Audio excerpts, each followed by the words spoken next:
তো এই যে বিএনপি জামায়াতের লোকজন, ওনারা কিছু কিছু লোকজন যে মনে করেন যে আসিফ নজরুল হচ্ছে তাদের লোক, তাদেরকে বলবো তারেক রহমানের বক্তব্য শোনেন। তারেক রহমান আপনার মনে হয় এমনিতেই বলে যে সামনে নির্বাচনটা কঠিন নির্বাচন, এমনিতেই বলেন যে আপনারা মনে করবেন না যে আমরা ক্ষমতায় চলে এসেছে, এগুলো এমনি বলে না। কিন্তু তারেক রহমান খবরগুলো জানে যে তারেক রহমানকে মাইনাস করার জন্য কত ষড়যন্ত্র চলছে, এবং সেইটার পার্ট হচ্ছে এই আসিফ নজরুল, রেজওয়ানা বন্যা, আরেকটা আছে ওদের সাথে ওয়াহিদ মাহমুদ, তো নামটা ভুল করছে কিনা জানি না। এই গং গত সপ্তাহে এই ডক্টর মোহাম্মদ ইউনুস তিনি বলেছেন যে 25-এর মাঝামাঝি বা শেষের দিকে আমরা একটা নির্বাচনের দিকে করি। তিনারা যাবেন না, তিনাদের কথা 26-এর শেষে গিয়ে আমরা করব, চিন্তা করব। এর মাঝখানে সেট শেষ হয়ে যাবে, সব শেষ। বিএনপির ভাইদেরকে বলতে চাই, সব শেষ। দুদকের একজন চেয়ারম্যান আপনাদের দলের ক্যান্ডিডেট ছিল, সে বিএনপি করে না, খুব সৎ মানুষ। বিএনপির ওই চয়েসটা ভয়ঙ্কর রকমের খুবই সুন্দর একটা ছিল। এই আমার জীবনে আমি যত মানুষ সম্পর্কে জানি, একজন মানুষ হিসাবে জানতে পারি, এই বিচারক মোতাহার হোসেন তাদের মধ্যে একজন সৎ মানুষ। এই মানুষটাকে হইতে দেয় নাই আসিফ নজরুল, এই রেজওয়ানা বন্যা, ওয়াহিদ মাহমুদ, এরা হইতে দেয় নাই। ইভেন ডক্টর মোহাম্মদ ইউনুসও চেয়েছিল এই হোক, তাকে হইতে দেওয়া হয়নি। অতএব বিএনপির লোকজন খুব সাবধানে কথা বলেন। আমাদের মির্জা আব্বাস ভাই বলল যে করবে। বিদেশে কিছু লোকজন বসা খায়া দেয়া কাম পায় না, ইউটিউবে কথাবার্তা বলে। মির্জা আব্বাস ভাই এই কথাটার জন্য কোনো এক জায়গায় সরি বলে দিয়েন। তার একদিন আগে সম্ভবত পিনাকিদা তার ব্যাপারে একটু কথা বলছিল, এই জন্য তিনি এটা বলে ফেলেন। 6 মাস হয় নাই ভাই এখনো। 6 মাস আগে আপনাদের পক্ষে কথা বলার মতো আমরা ছাড়া কেউ ছিল না। আবার পরের 6 মাস পরে না আবার সেরকম পরিস্থিতি আসে কিনা, you never know.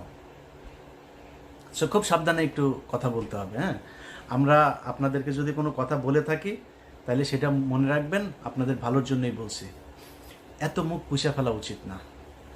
So Tarique Rahman যে কথাগুলো বলছে, ভেতরে কি হচ্ছে, ঈদের পরেই এই সরকারের বিরুদ্ধে জামাত এবং বিএনপিকে মিলেমিশে আন্দোলনে নামতে হয় কিনা একটু অপেক্ষা করেন।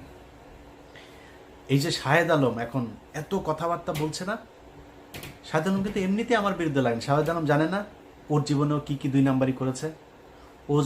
ও যে বিয়েটা করেছে, এই বিয়েটা একটা থানার ভেতরে বিয়ে হয়েছে। আশুলিয়াতে 2 জন এই গাড়ির ভেতরে করছিল, ওইখান থেকে পাবলিক ধরে আপনার একটু টানা হেঁচড়া করলো, এরপরে পুলিশ আসলো, এসে তারপর ধরে নিয়ে গেলো, পাবলিকগুলো ওর বিয়ে করাইতে হবে। এবং একই সময় তার আরেকজনের সাথে সম্পর্ক ছিল, তার সাথে তার বিয়ে হওয়ার কথা, বিয়ের কথাবার্তাও চলছিল পারিবারিকভাবে। এই মেয়ে যখন ওই মেয়ে যখন শুনে টুনে তারপরে আসার পরে এই মূল্য বললো যে আমাকে বিয়ে করতে হবে।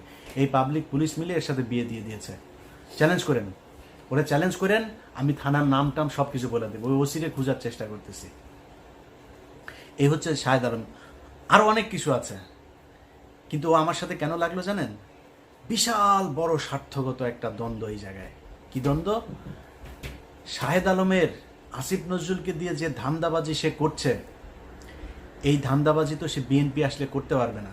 কারণ সে ভিডিও তো আমাদের কাছে আছে যে তারেক রহমান লন্ডনে থাকে, সেটা নিয়ে সে জানে না। তারেক রহমান কে সে চিনেই না। তো আমরা জানি একজন যিনি চেয়ারপারসন তিনি জেলে আছেন, ভারপ্রাপ্ত যিনি চেয়ারপারসন, কিংবা উনি কি মহাসচিব নাকি লন্ডনে যিনি আছেন? না, উনি এখন ভারপ্রাপ্ত চেয়ারপারসন। শাহেদ আলম চেষ্টা করছে এই সরকারকে যতদিন রাখা যায় এবং আসিফ নজরুলকে যতদিন রাখা যায়। আসিফ নজরুলের এই দেশে গিয়ে এবার ধান্দাবাজি করে আসছে কিছু, এখনো চলতেছে, এখানে বসেই তদবির বাণিজ্য চলছে।